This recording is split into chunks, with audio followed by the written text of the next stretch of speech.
This was built initially for an assignment. It was a group project assignment. We were given a brief, after we went in teams of 4, we were given a brief from researcher for the NHS asking for us to come up with a game that could aid in certain things.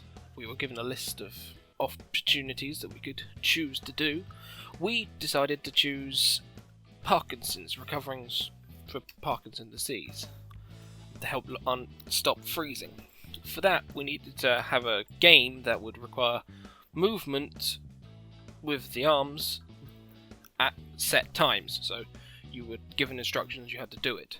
So we decided we'd try make Kinect bowls. The result of which, well, you can see here, we ended up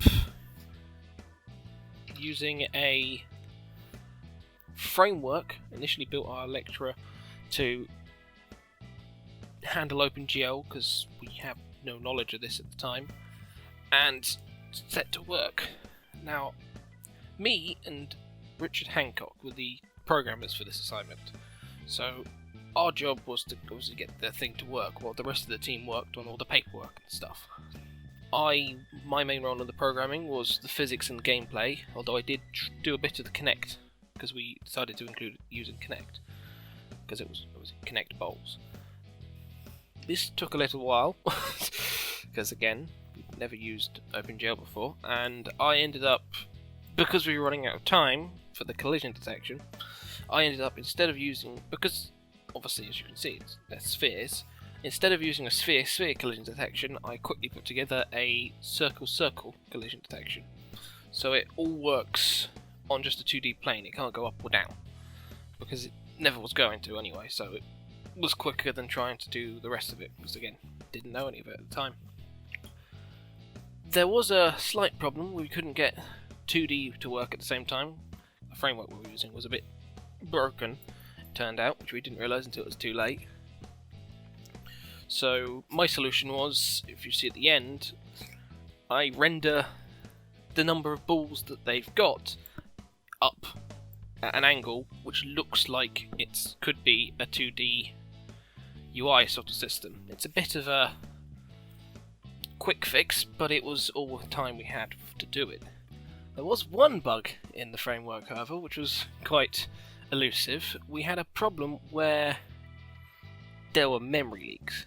A massive memory leak. I mean, I'm talking like megabytes a second. The entire RAM was completely gone in minutes. And that was a real problem. It took us a good couple of weeks to get it working again. But I was still working on the other stuff because Richard's role was to try and fix that.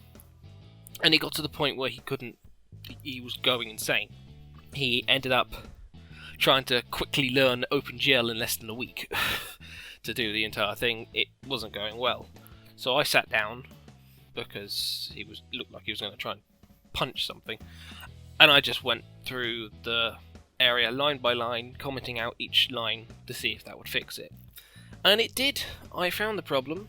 To be fair to Richard, it wasn't an obvious problem. Something to do with the framework we were using written by the lecturer caused a memory leak when you called delete on the objects. I don't know why, but if we uncommented the delete function, it had a memory leak, but if we commented it out, it was fine. I don't know why. Either way, this allowed us to finish the game quite quickly. We implemented music and things like that. I ended up doing the voice for the actions to do, and we obviously handed it in, and we got a first. In fact, we were the joint highest graded group for that assignment. So, yeah, it's great.